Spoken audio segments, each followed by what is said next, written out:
Bonsoir, bonjour, c'est Congo News 24. Bande Konanga, comme toujours avant de commencer notre émission, nous disons merci à Dieu. Nous disons merci à nos chers abonnés et téléspectateurs qui nous suivent partout dans le monde et en RDC. Bande Konanga, soyez les bienvenus. L'émission Nabiso, autre sur l'ensemble, la situation politique dans notre pays. Alors, une chère téléspectateur, on va commencer cette émission Bandeko avec scandale, recrutement de nouveaux magistrats, Boyoka Bandeko, Yakabila, Pebabini. Bandeko Botala Mboka Nabiso. Ah, bazo recruter ba magistrats, Bamona Bamoussobite Biso déjà. Tous les cas tests dans l'ère ex-président Kabila. Et ça yako inda, et si yido mon boulot et continue à n'enquêter. Alors, on a tous à la connecter, peut-être développer mon émission. Deuxième point, chers téléspectateurs, urgent Bandeko, le plan de déploiement de la force régionale est dévoilé. Bokoyoka, ministre des Affaires étrangères, a maintenant expliqué ndenge nini bakozala position ya chaque armée à l'est de la RDC. Bandeko, et ça sont mon émission oyo. Bozala connecté par ces airs koinda d'opposition bâtie. Bokoyoka Uganda, Bokoyoka Rwanda, et pas Wabazana Mboka na bango. Parce que Rwanda ko participer, mais à cause de la frontière Mboka na bango. Et Zaya koinda wa, alors armée kenyane, FARDC, bako lancer ba roquette na Bunagana. Alors, tous à la connecter, peut-être développer mon émission. Chers téléspectateurs, émission Nabissé Bandi et committant haute sur l'ensemble la situation politique à RDC. Bandeko, point à Liboso, et Zosala Passi Pembawa. Le président de la République a signé qui ordonnance va recruter ma magistrat. Parce que Baza Mingete Mokeza Mounene. Ba côté musuba magistrat bazati. Mais bandeko scandale.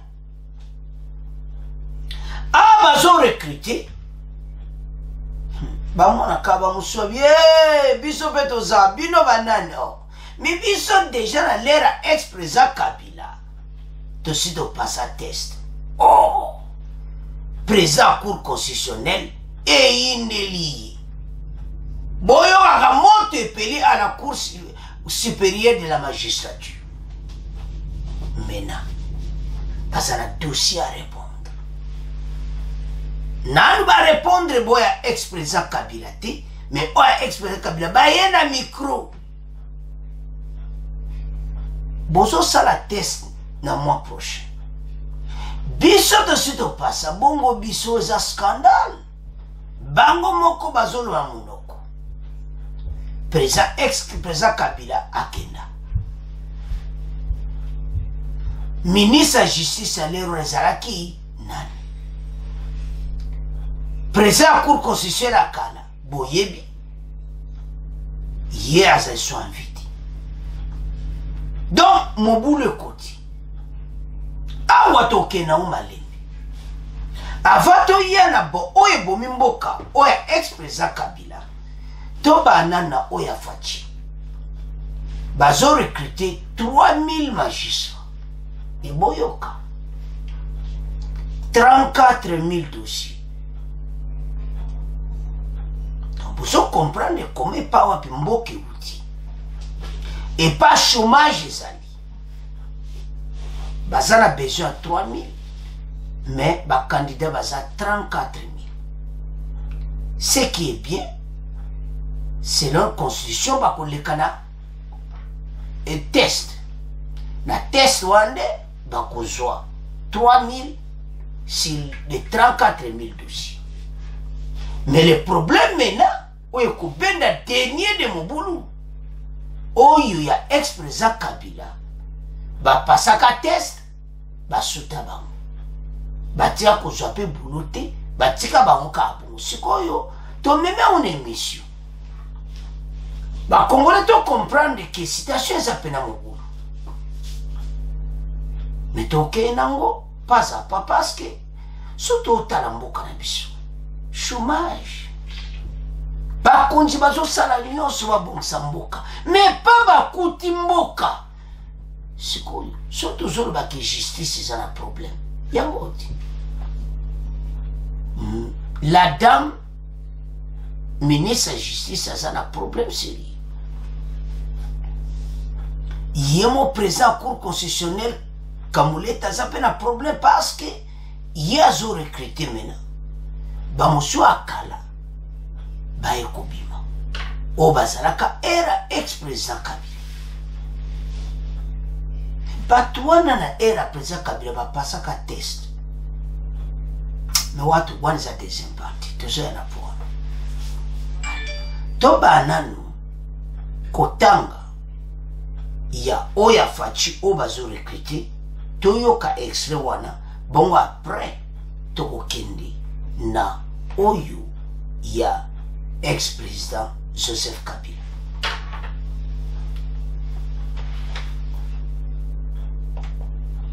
Chers téléspectateurs, scandale recrutement des nouveaux magistrats boyoka ya Kabila pe babimi. Le concours de recrutement des nouveaux magistrats est fixé au 9 octobre prochain à travers le pays. Le secrétaire permanent du Conseil supérieur de la magistrature l'a dit dans un communiqué signé le 7 septembre, dont une copie est parvenue à Radio Okapi. Selon le document, le Conseil supérieur de la magistrature attend recruter 3000 nouveaux magistrats, dont 1500 seront pris la première année et 1500 autres l'année suivante. Donc, c'est-à-dire, Oyo Fachi va recruter na président cour constitutionnel, Conseil supérieur de la magistrature, bakozwa sur 3000 wana bakozwa 1500 bakobanda na 2022 et puis 1500 bakobanda na 2023. Donc, tu comprends ndenge makambo okende. Donc, ezo sala donc passe na motema. Selon la décision du Conseil supérieur de la magistrature, le projet d'ordonnance de nomination de 1500 nouveaux magistrats sera transmis au président de la République le 30 novembre. Le 30 novembre 2022, il faut passer ça maçon. Mais boyoka. Le chronogramme du concours a connu 21 étapes de son organisation portant la vie officielle de recrutement à l'affectation des magistrats recrutés dans différents parquets civils et militaires. Yeba kezaka ka civilité na militaire. Avançons. 9 matières sont retenues pour ce concours.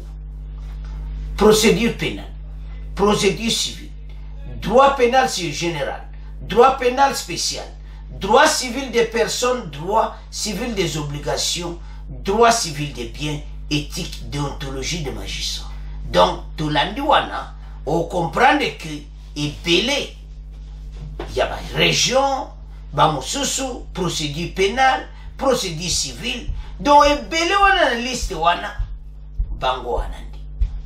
En tenant compte des nombres élevés de candidats, par ressort des concours d'appel, par province et des difficultés de mobilité, 15 sites sont retenus pour le concours, les chefs de 11 anciennes provinces de la ville de Kinshasa, 3 chefs-lieux de provenance des membres. C'est depuis le 21 mars que le Conseil a annoncé ses activités de recrutement avec le dépôt de candidature au 23 mars. La publication des résultats du concours est attendue le 31 octobre prochain. Cependant, dans les Haut-Katanga, les anciens candidats avaient reçu concours en 2001, toujours à la deuxième partie. Mais tout ce kanano awa ba oya fachi ba repartir bango siko to yo kanano recrutement yango bongo to développer en émission la biso. Le Conseil supérieur de la magistrature annonce le recrutement de nouveaux magistrats le 9 octobre prochain. Sur un total de 34 063 dossiers de candidats, 3 000 sont concernés par ce recrutement. Le concours de recrutement était longtemps réclamé par le chef de l'État lors d'une des réunions du Conseil de ministres afin de combler la carence constatée dans la magistrature, surtout en province. D'autres détails avec vous, Jeff Ngoy. Les 3000 nouveaux magistrats seront répartis sur 2 ans à raison de 1500 par an. Ceux-ci seront choisis parmi les candidats ayant obtenu au moins 50% et classés en ordre utile. Selon la décision du CSM, le projet d'ordonnance de nomination de 1500 nouveaux magistrats sera transmis au président de la République le 30 novembre 2022. Le chronogramme du concours a connu 21 étapes de son organisation partant de la vie officielle du recrutement à l'affectation des magistrats recrutés dans différents parquets civils et militaires. 9 matières sont retenues, à savoir la procédure pénale, procédure civile, droit pénal général, droit pénal spécial, droit civil des personnes, droit civil des obligations, droit civil des biens, éthique et déontologie des magistrats. En tenant compte du nombre élevé de candidats par ressort des cours d'appel par province et des difficultés de mobilité, 15 sites sont retenus pour le concours, dont les chefs-lieux des 11 anciennes provinces et la ville de Kinshasa, 3 chefs-lieux des provinces démembrées. C'est depuis le 21 mars que le Conseil a amorcé ses activités de recrutement avec le dépôt des candidatures au 23 mars. La publication des résultats du concours est attendue le 31 octobre prochain. Concernant ce test national, le candidat magistrat de Bazouélé plaide pour leur alignement au site Kisangani plutôt qu'à Kinshasa où ils seraient retenus. Ils évoquent des difficultés liées à leur déplacement, les transports notamment.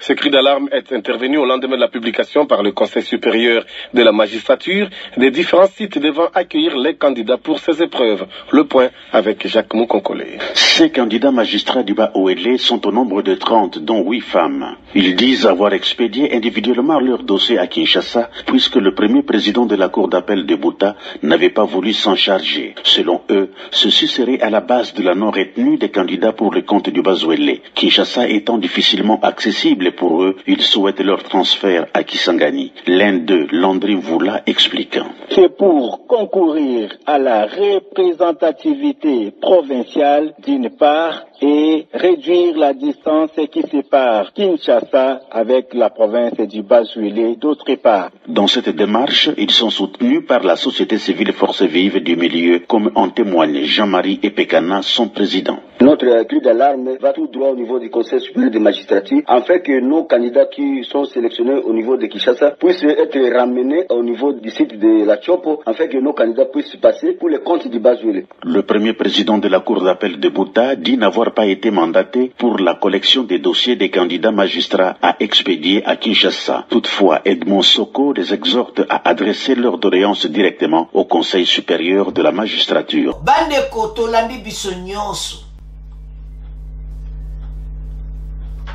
C'est-à-dire 34 000 candidats, 3 000 bakozala retenus, 1500 bakobanda le 30 novembre 2022 et 1500 bakobanda le 30 novembre 2023.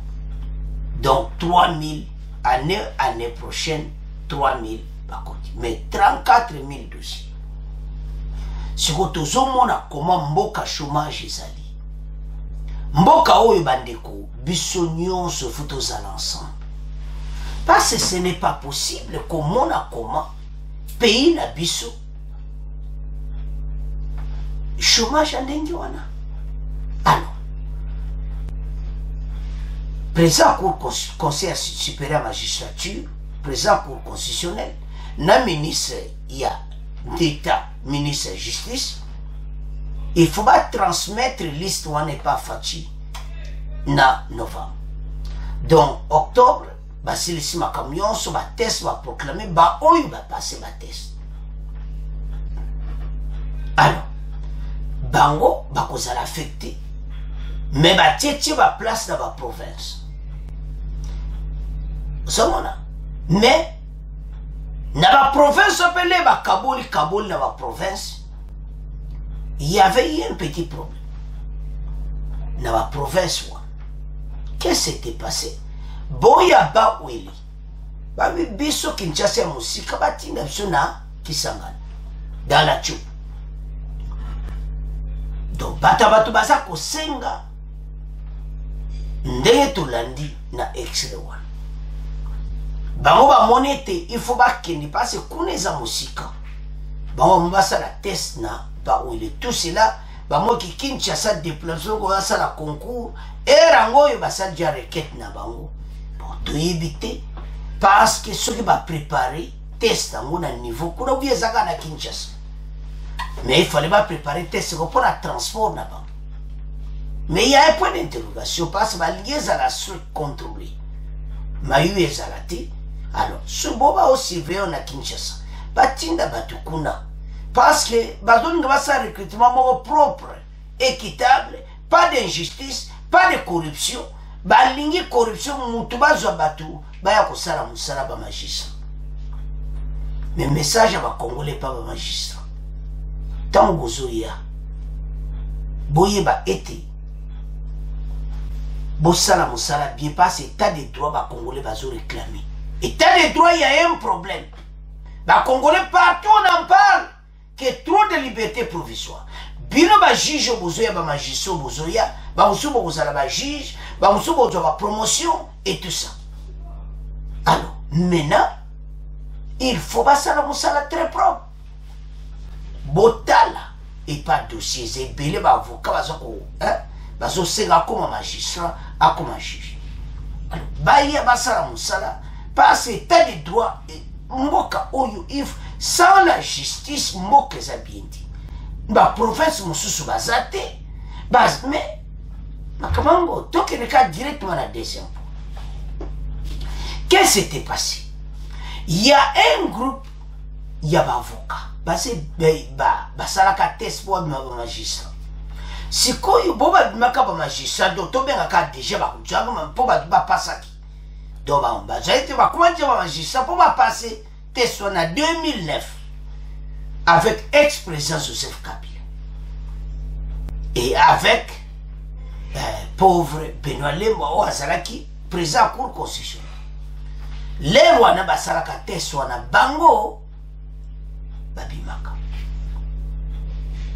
bango balobi me biso po makabango zo sala mandenge nini biso tozawa oh pozawa dossier wow mama Rose Mutombo atali président cour constitutionnelle atali siko boku sala ndenge nini kote bozana 34 000 dossiers bango ba passer test bo jwa bango 3 000 koto yo boya ex-président Kabila babimi ba congolais to katalikambo parce que ça bozo mona mboka na biso tala mboka fatia kuti ndeko ozoka mboka mutu pasi tala yo moko boko yoka bango boko yoka nde bakolo bagangi balobo eza scandale biso tozala siba bazwaki bino ndera président Kabila kala bosalaki revendication te mpona nini le boyoki test bino bokobimisa badossier baza wapi na Katanga eza ya koyinda esi eyindi sikoyo epesi point d'interrogation pourquoi bango oya 2009 babimi kaka na Katanga or c'est ça RDC Moubati. Pourquoi babimika na Katanga et tu vas passer test? Ba place ça. Voilà là où il y a le problème. Et ce test wana. Et ça qui na 2009, ça qui penande ba fati ba sasiko. Et c'est ça qui est équitable. Ou bien c'est ka bata Katanga ba salaka test. Ba tia mon pena ba bouloute. Ils n'ont jamais été affectés. Mais va pas ça. Bah peu à peu na chômage dans mon stand-by mais ça n'a papier na ya test botala ba dossier mais batango azapi na okata ce n'est pas possible mboka oyo to tamusango boy ba congolais totele mboka eza na problème soki tozoye sabino fachi akuti mboka ba dossier ndenge na ndenge botala ka bino quand on a 34 000 dossiers, baso bon ça pour la test à la 34 000 aux orations kaka 3 000 chômage 3 000 kaka magistrat au bako ça affecté dans la province mais de l'autre côté babimina au Katanga biso tozana au Katanga tozalaki o ex-président Kabila biso to pasaka na 2009 siko toyoka bango totanga to comprendre les doléances na bango sikoyo ba congolais ba abonné sikoyo bozolanda émission bomeka bo partager parce que mboke kozala boyeti bato wana bapasa test en 2009 mais point d'interrogation pourquoi bazaka ya katanga alors totanga peut continuer mission na biso ce n'est pas possible tant bozomona makambo bobo comprendre pas mboka ezali tokotiela bino bango mais botala na se wana c'est depuis le 21 mars que le conseil a annoncé ses activités de recrutement wana oya fatinde ezosama tous ces salami siko boyoka oyo salami oyo. Cependant dans les Haut-Katanga les anciens candidats qui avaient reçu au concours organisé en 2009 et qui sont sur la liste des réserves se disent étaient surpris du fait que le Conseil supérieur de la magistrature fait de leur cas. L'un d'eux, David Moukao Bakajika, estime que la priorité devrait être accordée avant d'organiser le recrutement de nouveaux magistrats. On l'a vu Makambwana, mais pourquoi Boyaki Koloba Yamoti? Gouvernement Bayesika. Makambwana est en 2009. Est-ce que Bakuta Kata dossier pour la ministre de la Justice? Tunanga, Tutuna. Pour cela, il plaide pour que la loi portant statut de magistrat soit respectée en cette matière. Mais bino, boza okata. Bosala ka test na bino. Bo pasa ka test na bino. Avec ex-président Kabila. Maintenant, ex-président Kabila na l'air wana ordonnance a signé quitté pour na bino. Pourquoi? Il faut basa l'investigation. Bino bozo lingara bati a bino. Citation ezabou. Alors, bango, babimi, un groupe, balobi qui va passer à test na bango. Nombre à ça combien de fois ça est belé. Mais pourquoi ça le problème est là? Pourquoi seulement les Haut-Katanga? Toba magistrat on le basala concours en 2009 kaka Haut-Katanga. Bon la province musu bazala qui pourquoi bozo ki bangote. Voilà mboka na biso. Alors que so tali les rafachi so tali wana ba tchétché partout et ça pour les 26 provinces. Bolandi les rafachi bolandi na bata o wele ba wele bazo 5 basa na chopo donc on comprend que RDC mobimba. Mais pourquoi elle a ex-président Kabila bazakaka ya Haut-Katanga al toyoka ba magistrat ya ex-président Kabila ndenge bazo réclamer bon to continuer mission na biso. Alors, pendant que les nouveaux candidats magistrats se préparent pour les tests, les anciens qui avaient réussi au concours organisé en 2009 et qui sont sur la liste des réserves crient au scandale. Ils disent être surpris de n'avoir toujours pas, jusqu'à ces jours, des lieux d'affectation. Et le Conseil supérieur de la magistrature ne s'occupe pas de leur cas, affirme-t-il. D'après certains d'entre eux, la priorité devrait leur être accordée. Pour cela, ils plaident pour que la loi portant statut des magistrats soit respectée en cette matière. On écoute David Moukao Bakajika au micro de Jean Gandou. Nous étions au total sur l'ensemble de la République 2500. En 2010, on a eu à nommer 1000. En 2011, entre l'autre 2000, nous étions portés sur la liste des réserves. Nous avions rappelé à tous les gouvernements qui se sont succédés. À l'époque, le président Luamba avait répondu disant que nous devrions attendre les assises du Conseil supérieur de la magistrature. Notre leitmotiv, c'est l'article 2 de la loi portant statut des magistrats. Cet article est strict à son 5e alinéa. Il dit on ne peut pas organiser un test à la magistrature si la liste des réserves n'est pas épuisée. Alors nous sommes sur la liste des réserves, mais curieusement, il y a un communiqué officiel qui précise la tenue des tests de la magistrature pour le 9 octobre. Ce communiqué, nous estimons que ça vient en violation de cet article. Nous demandons au chef de l'État, qui est le garant du bon fonctionnement des institutions, de voir notre cas afin que nous puissions être aussi nommés. Nous avions passé le test en bonne et due forme, nous avions réussi. Bande kotolandi biso nyonso ba magistrat ya ex-président Kabila. Bango balobi biso pe toza. Boyoki nde bagamba balobi kuteza scandale. Mais bino siko dossier na bino. Est-ce que ezali? Bolobi ki bozaki na liste. Boke pas ministre de justice bomoni dossier na bino. Ki bozaki na liste. Bo pasaka test en 2009. Bandeko, bata watu bazolo wale musasolo ba pasaka na ba. Mais tout ça là deux deux questions wana o ba bonne pe ba kutu. Pourquoi kaka katanga? Tout il fallait tout le monde dans la province musupe bisope to sala kate donc c'est dit test wana ya popoza la ba magistrat et c'est cap au katanga. Non, wana ça m'a bé. Ça c'est l'injustice. Dans la province musupe ba magistrat bazana besoin de misala. Pourquoi c'est cas au katanga? Point d'interrogation. What tu tika on a bi. Et maintenant, baza combien? Pourquoi? Baeko bimisa oka l'air fachi ba osala recrutement ba magistrat sika.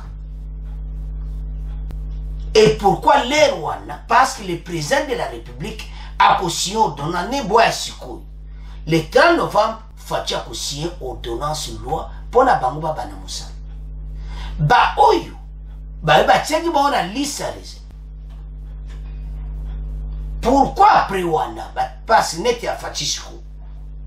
1500 première année, 1500 deuxième année. C'est-à-dire, bon, monsieur Bazou, c'est là.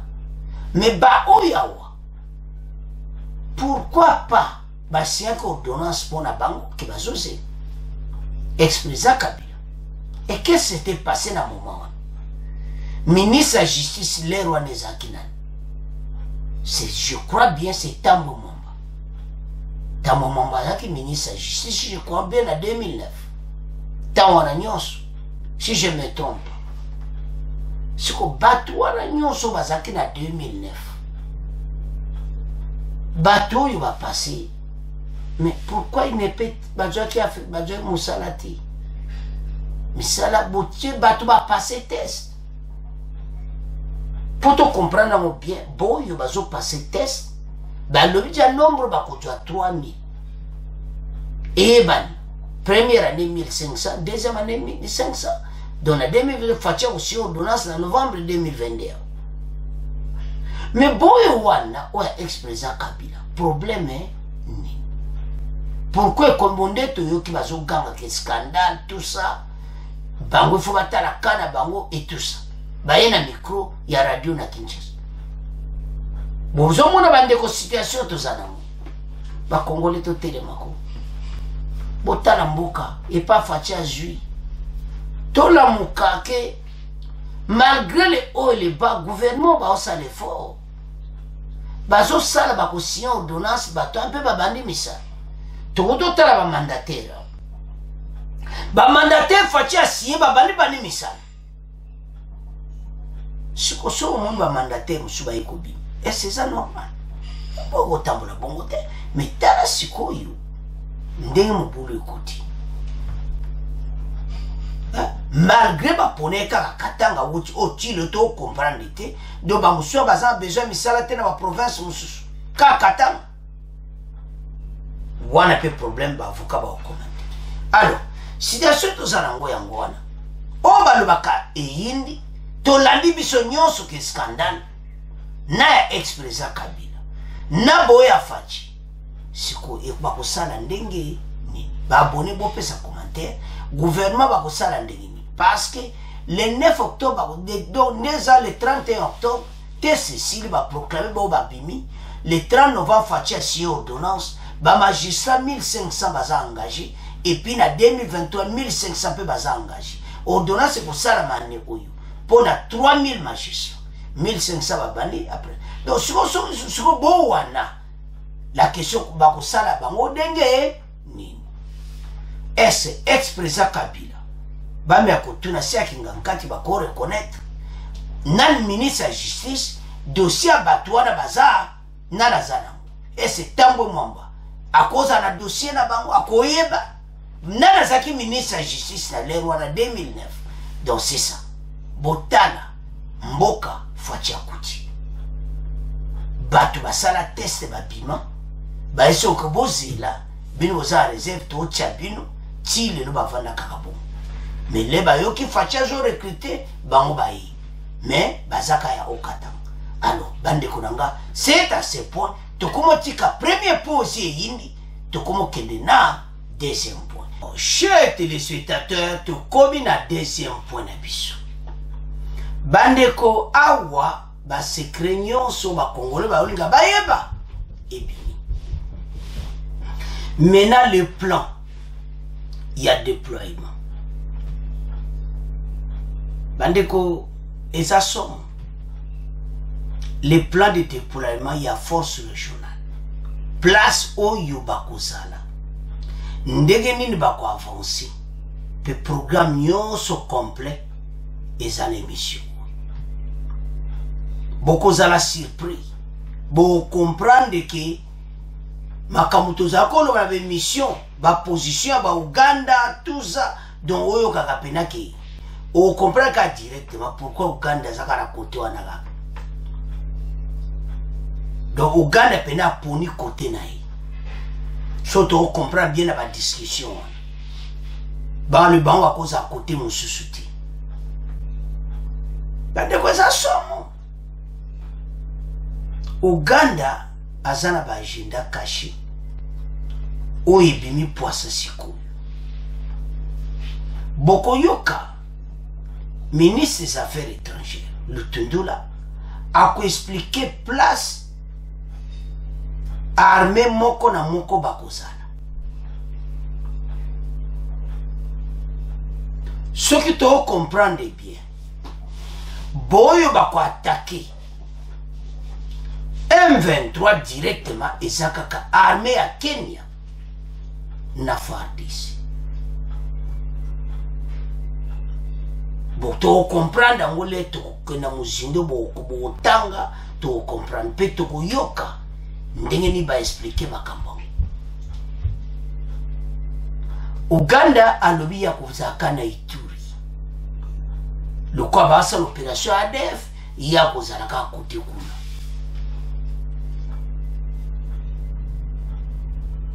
Rwanda ba pesi position na epo ya kozala na EDCT. Ya le quoi ngana kozala te. Ngai fona zala tous les longs ya frontière nanga protéger frontière nanga. Point d'interrogation. Avant la kaka na frontière na yi. Les longs frontières na EDC armée rwandaise bakozala wana. Bisobe FARDC to kozala na frontière. Makambo za binene bandeko. Bon comprendre que les stratégies oyo gouvernement basali makambo epele na ba discussion comprendre que banguna pena ba bimina ba. Question tant to tanga bo comprendre boko yoka. Pourquoi Uganda yandi makiaza na kata masuluti? Pourquoi y na Nord Kivu? Ezaya kuinda esi indi. Donc c'est-à-dire azaye ko senga kaka na VPM le Tundula ke bise photo zala kaka na Ituri. Pourquoi pas Uchu? Réponse est ça claire. Bayebe masolo balingite un bamona ki bango basa ko attaquer M23. M23 bazo kende. Bokoyoka. Kenya zana ba tanko ba ina ngudo osakana te bazo se préparer. Mais balinko lo ba joute. Ba kabolka ba position place ba kosa. Et maintenant sont déjà to yoki na Bunagana. Bango ba Uganda yepsi ba Congolais o bazaki refoulé que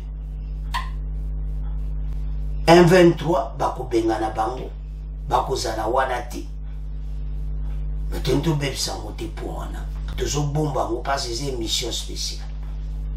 Deux hommes on a clairement comment armée rwandaise bakomi frustré. Bande ko plan na bango ya ba occidentaux eza bousculé. Bandima ite position oyo armée bazu direction otozu eza boyinzoka. Fadia soulna beta major, ba chef d'état major à Kenya, ya Soudan. Fatia yebisi bango ki tala musala ni eza batouana, tozala besoin tout est ezala bali. Dans un délai de 6 mois, groupe armé koza soutenu na Est.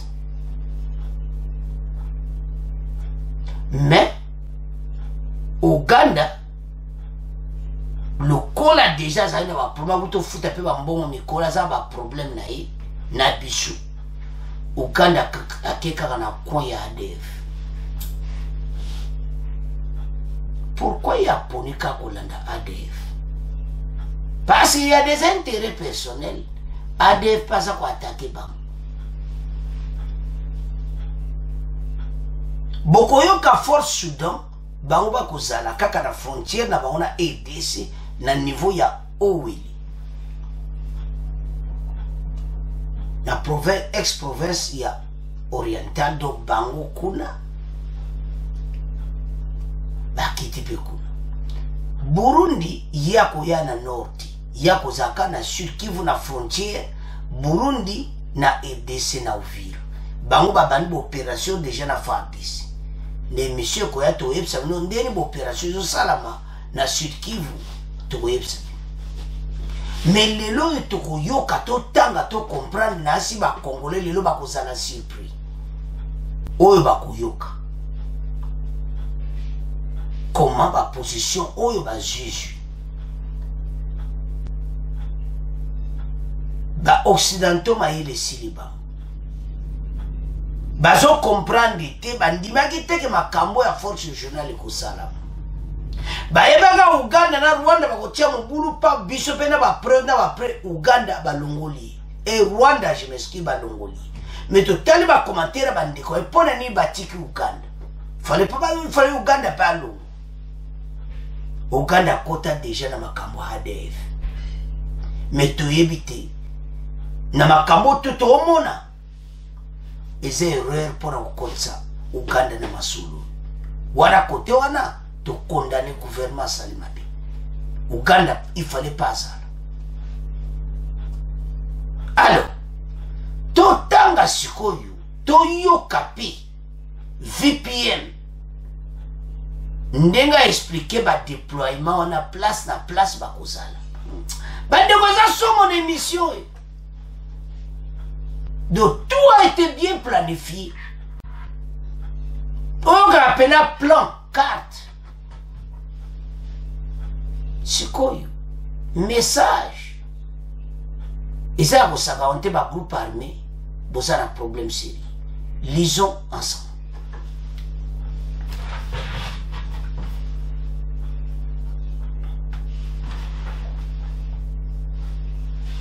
Urgent. Le plan de déploiement de la force régionale à l'est de la EDC pendant 6 mois. Le plan de déploiement contenu dans cet accord et voilà comment la tâche a été répartie. Le Soudan du Sud va se déployer à l'intérieur des frontières congolaises au nord de l'ex-province orientale. Ndeka bomona Owelewana Soudan koti kakawana abani kolanda ba groupe armé oyo basakuna. Le Kenya va déployer ses unités du côté du Nord Kivu, plus spécifiquement du côté de Rutshuru et pas wapi FARDC baza. Donc bango na FARDC ko beta M23 biloko a moto. M23 ndenga zawana mayele sili ayebika ke a ngaya wa kalate na zokende. Donc ce qui tozo tala tozo moi le kolaki ça peut aller malgré l'hésitation oyo nyonso biso nyonso tozaki nango. Mais en voyant ces plans, motema ekiti mwa moke. Pourquoi? Parce que armée ougandaise bazana FARDC kuna na Ituri. Armée ya Soudan bango na ex-province orientale bakozala wana pena FARDC. FARDC akozala partout. Alors, Kenya, armée même battle tanks, tank à Kenya, Kalate baniko kita na Goma. Ba kita pena na ba contingent na ba. FARDC déjà tu as biloko déjà ya Orient. Ya ba Russe na ba Chinois. Ndesiko toko beta 1-23 biloko bako pakatamba. Et puis toyoka just fruit. Uganda déjà lobaki na ba bato na biso ba réfugié ta ba ozongisa bango. Kalate 1-23 okay na do bazo yiba ka ba ressources. Ba yibi poto boko négocier na bango. Wana il faut te féliciter son excellence le président de la République. Ba boko négocier na bato. Armée tanzanienne bango na MONUSCO déjà bazaka na kata MONUSCO bango alika bango nde bazana kata MONUSCO na EDC na Goma bango ba continuer na MONUSCO boko yoka VPM le tundura ne a expliquer position ya MONUSCO.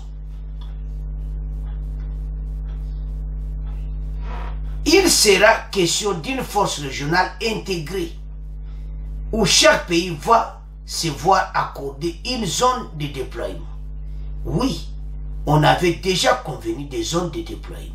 Donc déjà, bayebaki yango ndeto Kabouli. L'Ouganda va déployer ses forces pratiquement là où se passent maintenant les opérations conjointes, c'est-à-dire du côté de l'Ituri. Mais pourquoi qu'à l'Ituri? Bine fariboya na nord qui voit bobenga na M23. Omoni makamonde reverse. Tenzaki bino ke makamwe ko mapoisa bane otala. Ba konzina biso toko condamner bango bien sûr. Ndengo Uganda zana kati. Wana biso nyonso pe to condamner. Uganda il fallait pas ça. Parce que on a Rwanda mutu moko. Mais maïle siliba. Parce que facha surprendre les occidentaux na ndenga kosakanati. Ndenga bakena masolo oyo. Ba for régional na kata EDC Kalate o. Le Rwanda va se déployer à l'intérieur de son territoire, le long de la frontière, pour protéger sa frontière. C'est très important. Le Rwanda ne viendra pas à l'intérieur de la EDC. Rwanda, ndenga zawana, iya suki kaka na kati ya Rwanda. Azana place mota oke na kati ya EDC. Il n'y a même pas flèche montotiti. Le Rwanda va se déployer à l'intérieur de son territoire, le long des frontières pour protéger sa frontière. C'est très important. Le Rwanda ne viendra pas à l'intérieur de la EDC. FARDC bozala maele na bango. Frontière wana biso na bango FARDC botonda kuna plein à craquer. Totala bango na ngambo bino pe na ngambo zotala. Parce que tato obeta biloko kote oyo bango bakotsa bato chute balanda sur 1-23 baksa nombre. Comme c'est que c'était passé. Mais tu as vu que baza déjà réfléchi bakosala te. Mais d'une manière d'une autre, bazo yiba ko yiba suka. Ndeto olobawa. Bandeko. Ba remorque ya ba ore zo katsa Rwanda. Ezo katsa Uganda. Do baza pena ko benda ba plan. Na ndenga muketi. Parce ba yeke ba soli komi na suka. Kop na bango foari. Bandeko kop na bona occidentaux fatia bomi yango nyonso. Voilà les stratégies à président Oitozanaï. Alors, maintenant, Burundi, Azana Uvira, Azo Perekuna. Donc maintenant, Bamutra Mutayebi, zone à déploiement, naïe. Ba Congolais, maintenant, Bouyebe, Amodeto Tiwana. Partager, kaka, Neto Tiwana, Zoyango, tia yango soki na Facebook na yo loba tala zone à déploiement et puis partager yango émission oyo ba congolais ba yeba mozindo à déploiement. Alors sans plus tarder toyoka VPM le tundula ndenga indisi l'urgent le plan de déploiement de la force régionale à l'est de la RDC qui va durer 6 mois. Alors tout l'anda VPM bon to continue mission là-dessus. Il sera question d'une force régionale intégrée où chaque pays va se voir accorder une zone de déploiement. Oui, on avait déjà convenu des zones de déploiement.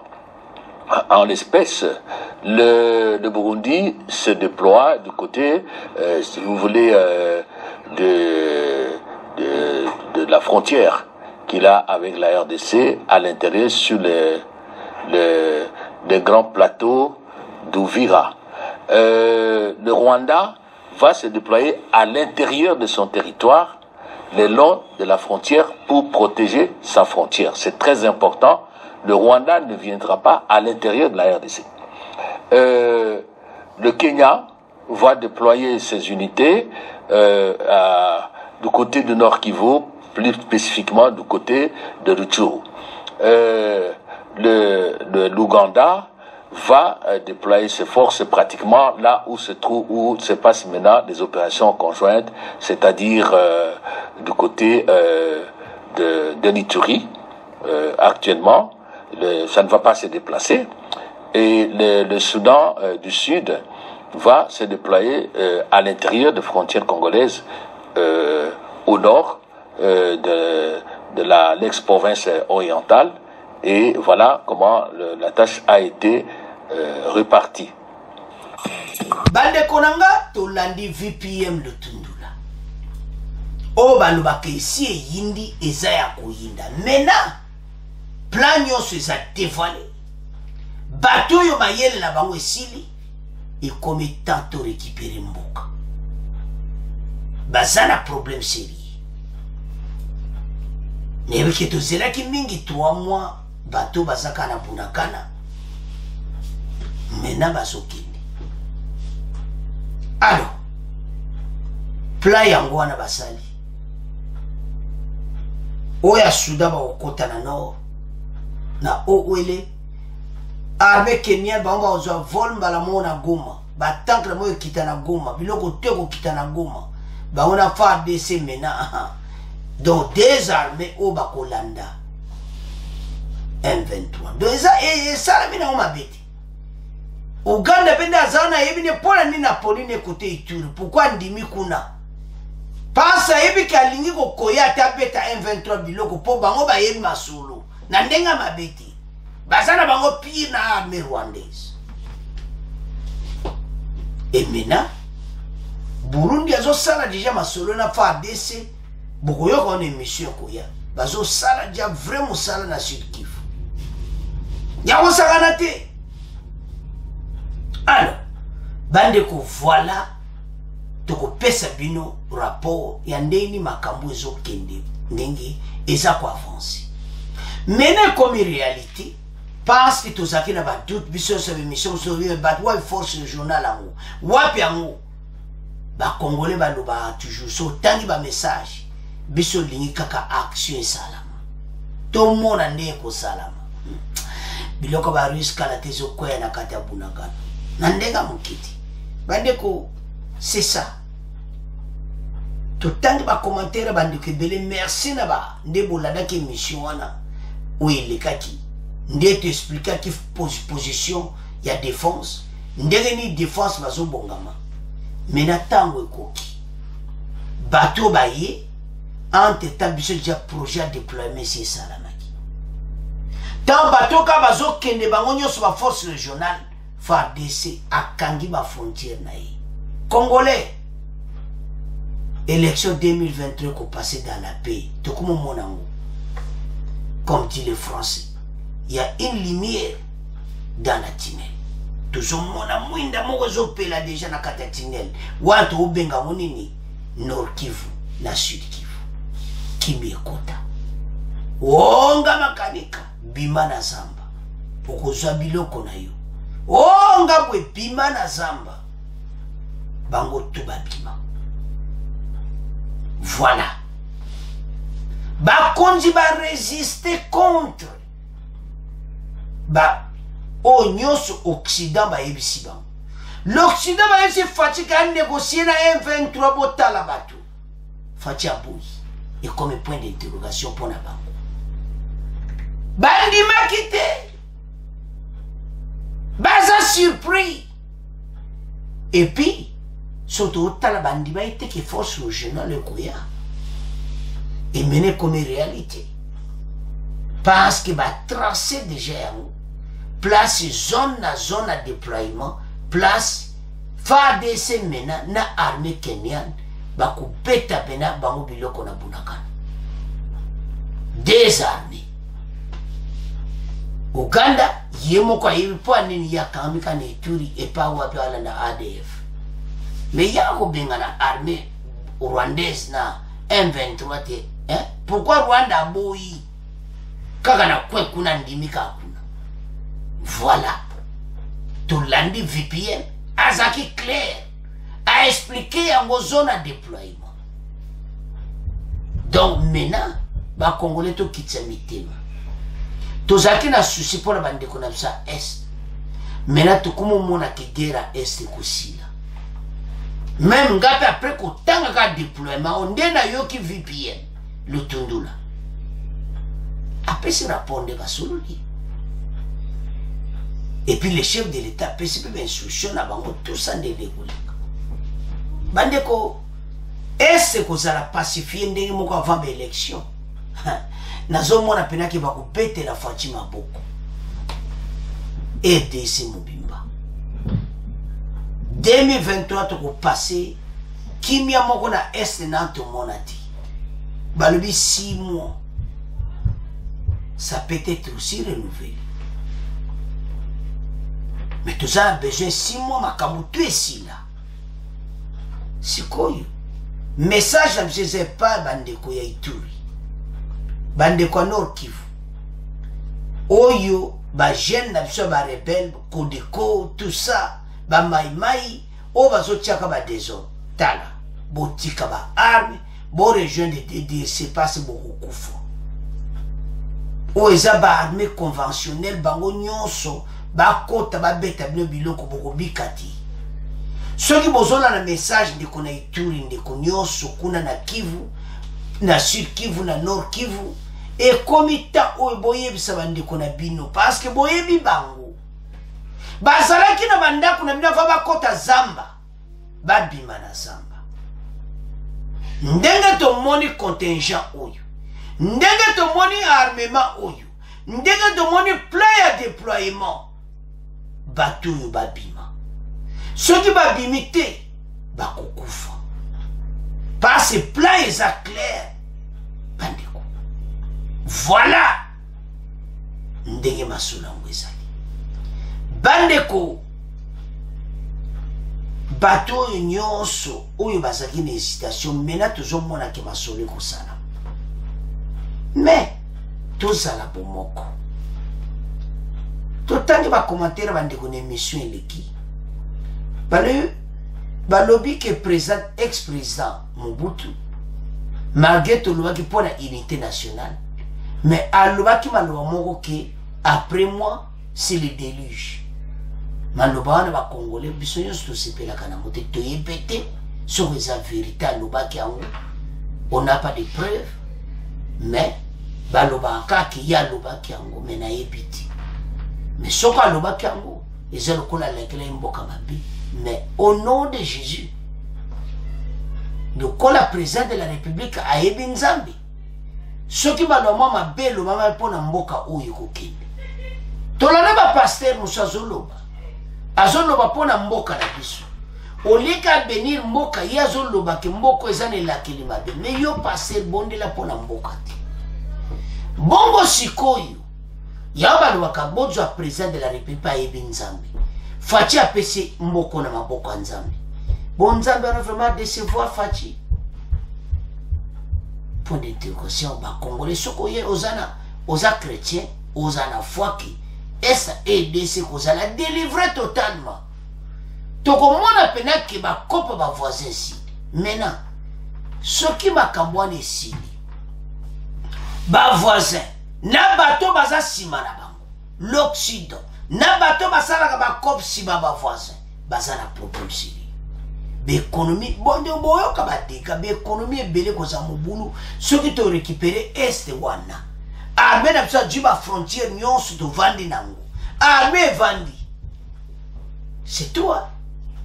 Bandeko. Ba konti bazo bonga mpona après départ bateau nyonso meto tangi wana. Soki bango nyonso ba quitter EDC, FARDC a tu intégrité territoriale mboka mais avec des armes ouais makasi o basombi. Pour la projet à défense d'auto ebike makam DG bandaki nango. Alors, bandeko, bon partager mes missions oyo. Surtout makambo tolobi na deuxième point. Bon partager en gros. Ete ba Congolais ba yiba ete makambo na est ezo psila kanate. Alors, bandeko na ngai, merci nande bolande émission. Bon, continuez à s'abonner, zande comment aux otalo s'abonner. S'abonner mbala moko. Ah, on est vraiment solo. Merci d'avoir commenté Nabino. Bon, continuez à s'abonner et à partager. Au revoir.